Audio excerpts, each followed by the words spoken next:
Good morning, students. Welcome back. Today we will try to have a discussion on forfeiture of share which are originally issued on premium. But before starting the discussion, I want to discuss you the different terminology you are going to face in this chapter. The terminology recording with the name capital. Capital से जुड़ी हुई बहुत सारी ऐसी terminology हैं जो आपको face करनी है इस चैप्टर में, और आप कंफ्यूज ना हो और किस टर्म का इस्तेमाल कहाँ पे किया गया है ये जानने के लिए सबसे ज़रूरी है ये वाले डिस्कशन को कंप्लीट करना। जितनी जल्दी हम लोग इस डिस्कशन को कंप्लीट कर लेंगे आगे आपको समझने में आसानी होगी। तो देखिए, जो कंपनी का शेयर कैपिटल होता है वो एक ऑथराइज कैपिटल के रूप में कंपनी को मिला होता है। ऑथराइज्ड कैपिटल, इसका मतलब ये होता है कि द टोटल स्ट्रेंथ या फिर the total permission a company got the actually authorised capital का मतलब क्या हुआ कि कंपनी को जो रजिस्ट्रार की तरफ से आदेश मिला है, इजाज़त मिली है कि आप इतने रुपए का शेयर कैपिटल अपने पास रख सकते हैं, मार्केट से लोगों से आप पैसा ले सकते हैं। इस अमाउंट से बड़ा, इस अमाउंट के बाहर आप पैसा नहीं ले सकते हैं। That is called authorised capital. Authorised capital में बार बार बदलाव नहीं होते हैं, मोस्टली एक बार सेट होता है या फिर एक लंबे समय के बाद कंपनी जब कुछ नया चेंजेस करती है तब उसके ऑथराइज्ड कैपिटल में इंक्रीज या डिक्रीज करते हैं। अब आते हैं, ये ऑथराइज्ड कैपिटल दो टाइप में बढ़ जाता है आगे जाके। फर्स्ट वन इज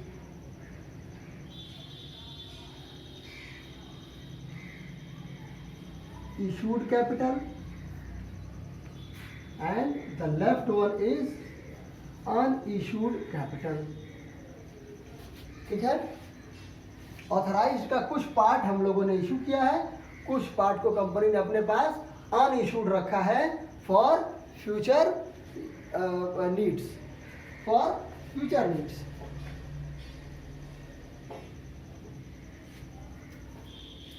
उसके बाद अब जब जो अनइशूड है वो यहीं पे ब्लॉक हो जाता है, वो जब इशू होगा तो उसके बारे में बात करेंगे।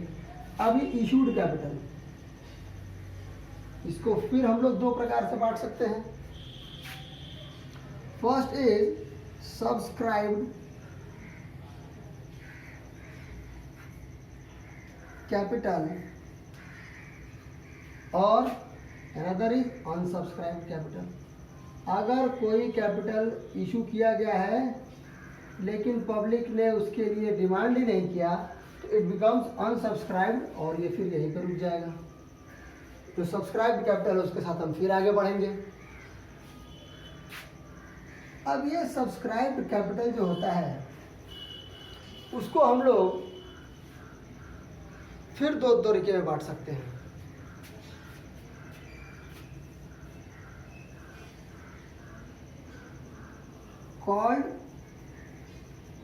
कॉल्ड अप कैपिटल और अनकॉल्ड कैपिटल।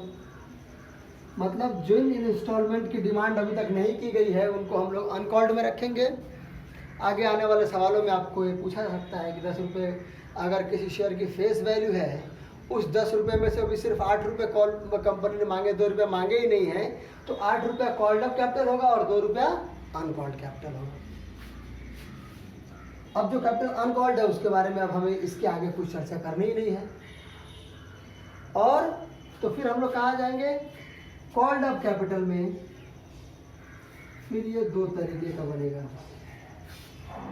पहला पेड एंड अनपेड। ठीक है, और इसी अनकॉल्ड कैपिटल में जो हमारा टर्म आता है आगे जाके कॉल्स इन एडवांस, हम लोगों ने पढ़ा भी है कि जिस कैपिटल की डिमांड नहीं की गई है लेकिन वो रिसीव हो गया है, तो उसे हम क्या बोलते हैं, हम कॉल्स इन एडवांस।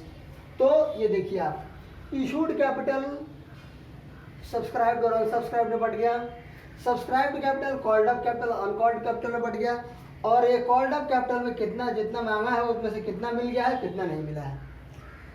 एक एग्जांपल लेके मैं आपको समझाता हूँ। एक कंपनी है जिसकी ऑथराइज कैपिटल है 50 लाख रुपए और उसका शेयर है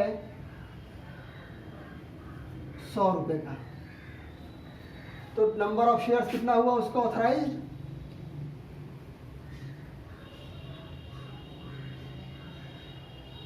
50,000 शेयर वो कंपनी इशू कर सकती है। ठीक है, अब उस कंपनी ने 50,000 में से 30,000 शेयर इशू कर दिए और 20,000 क्या रह गए, unissued. Number of shares, I am talking about number of shares. 30,000 issue किया, 20,000 अनइशूड रख दिया। उसके बाद इस 30,000 में सिर्फ 20,000 शेयर सब्सक्राइब हुए, 10,000 के लिए कोई एप्लीकेशन कंपनी ने रिसीव नहीं किया, तो 10,000 हो गया आपका unsubscribe capital, where as 20,000 is subscribe capital. अब इस सब्सक्राइब कैपिटल में से 20,000 शेयर यहाँ तक हम लोगों ने कैलकुलेट कर रहे हैं, नंबर ऑफ शेयर्स यहाँ पे स्टेबल हो गया हमारे। अब 20,000 में से एक शेयर कितने का है, 100 रुपये का है। अब इस 100 रुपये में से कंपनी ने 80 रुपये मांग लिए हैं, 20 रुपया कंपनी ने अभी मांगा ही नहीं है। आई बात समझ में? देखिए अभी तक नंबर से खेल रहे थे हम लोग, अब फेस वैल्यू का डिवीजन होने लगा। इस 80 रुपये में जो कंपनी ने मांगे हैं उसको 60 रुपये मिल गए हैं, 60 पेड है और 20 अनपेड है। Here is the end of this chart. आप देख सकते हैं कि किस तरीके से इशूड कैपिटल, सब्सक्राइब्ड कैपिटल, फिर कॉल्ड अप अनकॉल्ड कैपिटल और फिर पेड एंड अनपेड कैपिटल का डिवीजन होता है। अब मैं आपको सवाल लगाते समय अगर इन टर्म्स का इस्तेमाल करूं तो आपको समझना होगा कि कॉल्ड कैपिटल का मतलब क्या है, कंपनी ने कितने कैपिटल्स पे जो फेस वैल्यू है शेयर्स की उसमें से कितना पार्ट कंपनी ने मांग लिया है, ऑलरेडी ड्यू कर दिया है कंपनी ने। ड्यू करने का मतलब, मांग लेने का मतलब कि कंपनी को अब वो चीज़ पैसे की ज़रूरत है, कंपनी ने जो बोला था, रूल्स बनाए थे, उनका टाइम आ गया है और कंपनी पैसा मांग रही है, शेयर होल्डर को पैसा देना पड़ेगा, तभी वो शेयर होल्डर उस शेयर को अपने पास होल्ड कर सकता है, रिटेन कर सकता है। Otherwise company will forfeit that share and company is not liable to pay the received amount on those forfeited shares. Got everything?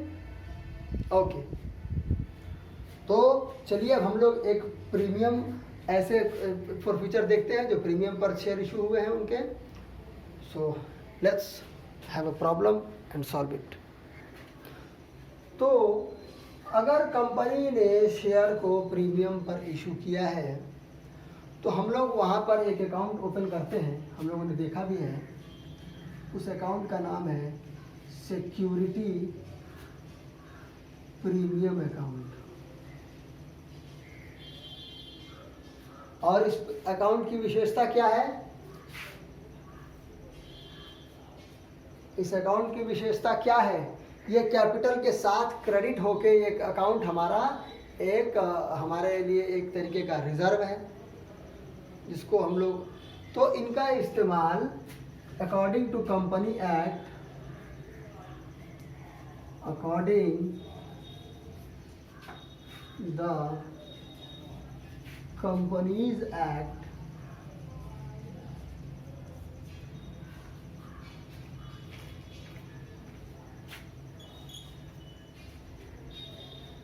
हम लोग क्या कहते हैं? The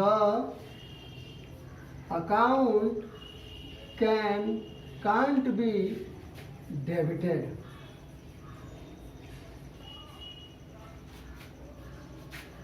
other than described conditions। और ये डिस्क्राइब्ड कंडीशंस का नंबर है 5। 5 ऐसी कंडीशंस हैं जहाँ पे हम लोग सिक्योरिटी प्रीमियम को डेबिट करते हैं, otherwise no chance of debiting. इसका मतलब क्या है डेबिटिंग का मतलब? If we are debiting, what is the big issue in debiting the security premium account? इसके पहले ये समझिए कि सिक्योरिटी प्रीमियम को डेबिट करने का मतलब क्या है। डेबिट करने का मतलब सिक्योरिटी प्रीमियम के अकाउंट में जो पैसा हमने डाला है उस पैसे को कम करना, रिड्यूस करना, मतलब उस पैसे को निकालना। That is not possible unless we are dealing with these described conditions, and the number of those described condition is 5. We will discuss it later.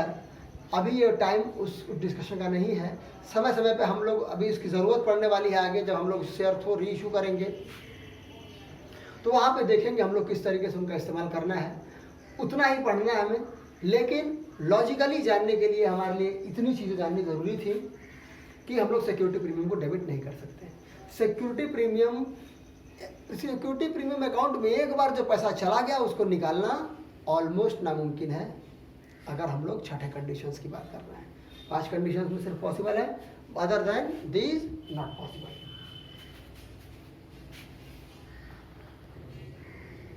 तो आइए देखते हैं कि जर्नल एंट्रीज हम लोग क्या क्या करते हैं। तो पहले जो हम लोगों ने पढ़ा है एट पार वाले सिचुएशन में सेम चीज़ कि अगर शेयर फॉरफीट करते हैं तो हमारा शेयर कैपिटल क्या होता है? रिड्यूस होता है। Share capital is going to decrease, that's why we are share capital account will be debited. कौन से अमाउंट से? Number of shares into FV, face value. Okay, चलिए उसके बाद हम लोग सिक्योरिटी प्रीमियम को डेबिट करते हैं। अरे how can we debit security premium? Let me explain it. Security premium account debit with amount unpaid।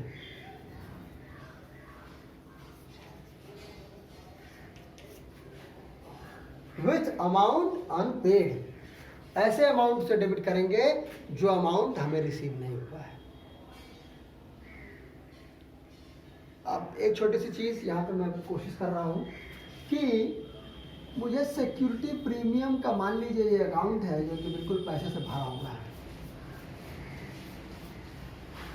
अब ये अकाउंट से पैसा हम लोग निकाल नहीं सकते हैं, लेकिन अगर इसमें पैसा आया ही नहीं, इतना पैसा कम आया है, तब तो इसका अमाउंट घट गया ना।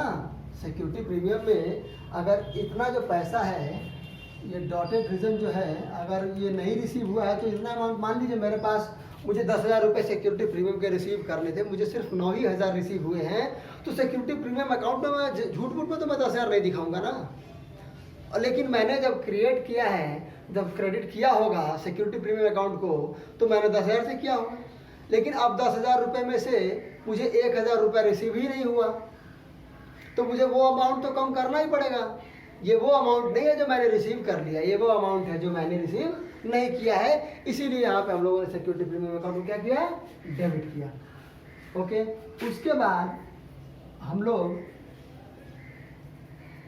शेयर फॉर फ्यूचर अकाउंट में कुछ अमाउंट ट्रांसफ़र करते हैं। ये आपको बिल्कुल अच्छे से पता है क्योंकि हम लोगों ने डिस्कस किया है। ये क्या होता है?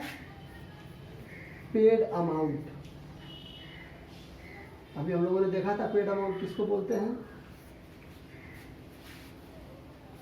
और उसके बाद कॉल्स इन अरियर, ये क्या होता है? Unpaid amount. ठीक है, अब इस अनपेड अमाउंट में आप लोग प्रीमियम का भी अमाउंट आ ही जाएगा।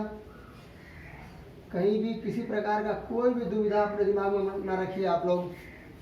तो ये होती है एक एंट्री फॉर फ्यूचर की, जब हम लोग उन शेयर्स का फॉर फ्यूचर कर रहे होते हैं जिन शेयर्स को हम लोगों ने प्रीमियम पे इशू किया था। forfeiture of shares issued at premium। ठीक है, प्रीमियम पे हम लोगों ने शेयर को किया तो दो कंडीशन हो सकती है। Premium amount is fully received or premium amount is partially received।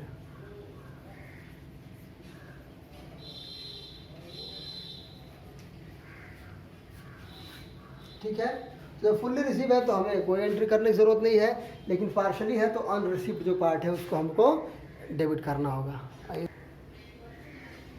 तो क्वेश्चन है हमारे पास कि कंपनी ने 10,000 शेयर्स इशू किए और face value of one share is ₹10 but shares are issued on premium ₹2। Total value of amount received on one share is ₹12। और ये है ब्रेकेज जिसमें कंपनी पैसा मांगने वाली है। एप्लीकेशन पे ₹3, अलॉटमेंट पे 5 और कॉल्स पे ₹4। सिचुएशन ये है कि कंपनी ने सारा called all installments are called by company, मतलब सारा पैसा कंपनी मांग चुकी है, फुल्ली कॉल्ड अप। कैपिटल हमारा फुल्ली कॉल्ड अप है। इस फुल्ली कॉल्ड अप कैपिटल में से ए है जिसके पास 500 शेयर्स हैं, उसने अलॉटमेंट और कॉल का पैसा नहीं दिया है। इस अलॉटमेंट और कॉल का पैसा नहीं देने की वजह से हम क्या कर रहे हैं, उसके शेयर्स को फॉरफिट करेंगे और हम लोग देखेंगे कि किस तरीके से। अब यहाँ पे अगर अलॉटमेंट का पैसा उसने नहीं दिया है तो इस अलॉटमेंट में ₹3 अलॉटमेंट का है और ₹2 क्या है, प्रीमियम है। चलिए देखते हैं। हम लोगों ने फुल्ली रिसीव कर लिया है एप्लीकेशन का पैसा, तो एप्लीकेशन की एंट्री मैं यहाँ पे नहीं करूँगा क्योंकि हमको पता है एप्लीकेशन की एंट्री क्या है, bank account debit to share application account और फिर उसको हम लोग ट्रांसफर करेंगे। अलॉट कर दिया है शेयर। अब अलॉटमेंट इंस्टॉलमेंट की हम सीधी बात करेंगे। तो अलॉटमेंट इंस्टॉलमेंट में क्या करेंगे हम सबसे पहले हम लोग शेयर अलॉटमेंट का अमाउंट ड्यू करेंगे।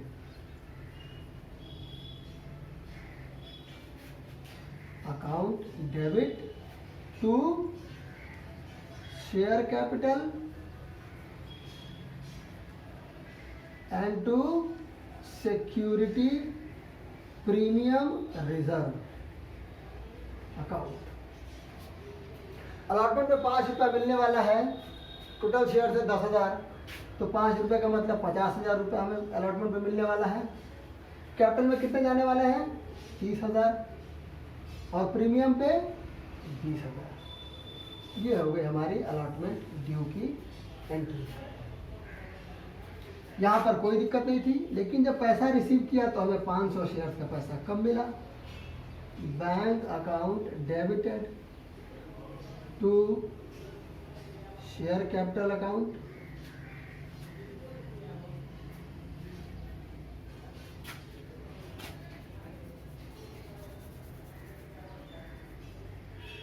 यूनिवर्सली एक्सेप्टेड प्रोसेस है कि हमको कॉल्स इन अरियर में अमाउंट को ट्रांसफ़र करना चाहिए। तो यहाँ पे हम लोग कॉल्स इन अरियर का भी मेंशन करेंगे। Calls in arrear account debit to share capital account. चलिए देखते हैं। हमें मिलना था कितना, 50,000 और मिला कितना, तो 500 शेयर्स पे हमें ₹5 के हिसाब से मतलब ₹2,500 हमें नहीं मिले हैं। ये ₹2,500 हमारा क्या हो गया, कॉल्स इन अरियर।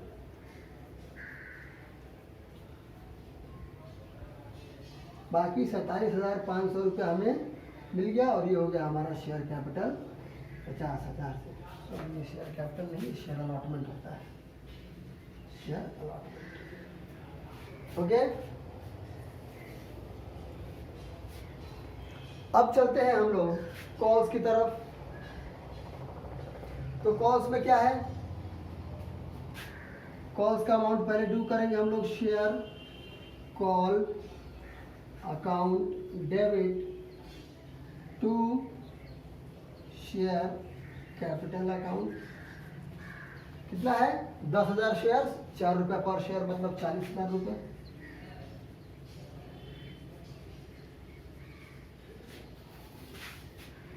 अब रिसीव हमें यहाँ भी वो 500 शेयर्स का पैसा नहीं होने वाला है। Bank account debit calls in arrear account debit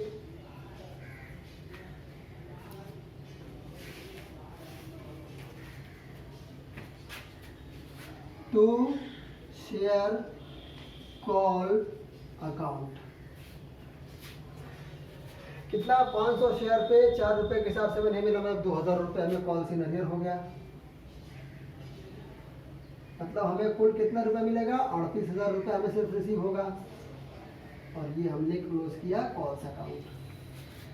तो ये हो गया हमारा जो रेगुलर एंट्री है वो हमने कर दी यहाँ पे। अब हम लोग देखते हैं कि फॉर फ्यूचर के लिए हम लोग यहाँ पे कौन सा अकाउंटिंग क्या एंट्रीज करने वाले हैं। फॉर फ्यूचर में हमारा शेयर कैपिटल डिक्रीज होगा, शेयर कैपिटल अकाउंट डेबिट।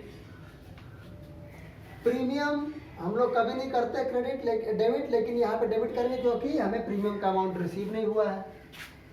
तो security premium account debit to share forfeiture account and to calls in arrear. ये होगी हमारी फॉर फ्यूचर की एंट्री। अब चलिए अमाउंट फिल करते हैं। 500 शेयर्स को फॉरफिट किया 10 रुपए के हिसाब से, तो टोटल कितना हुआ, 5,000।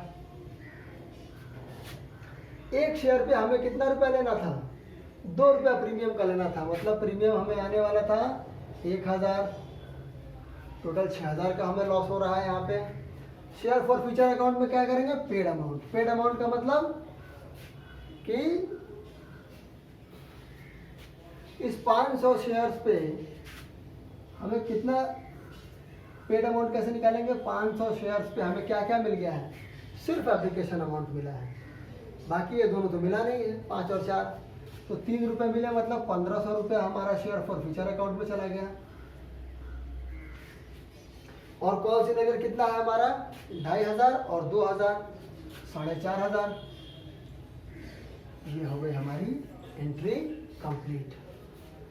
तो जब आप सवाल लगाना शुरू करेंगे तो आपको और भी बहुत सारी चीज़ें, छोटी छोटी चीज़ें, टेक्निकलिटीज़ पता चलेंगी और आप वहाँ पे तकलीफ महसूस करेंगे। And the point where you feel any trouble, let me know, I will be there for your doubts. So if you want any other sum to be solved by me, please let me know. So guys, thank you and all the best.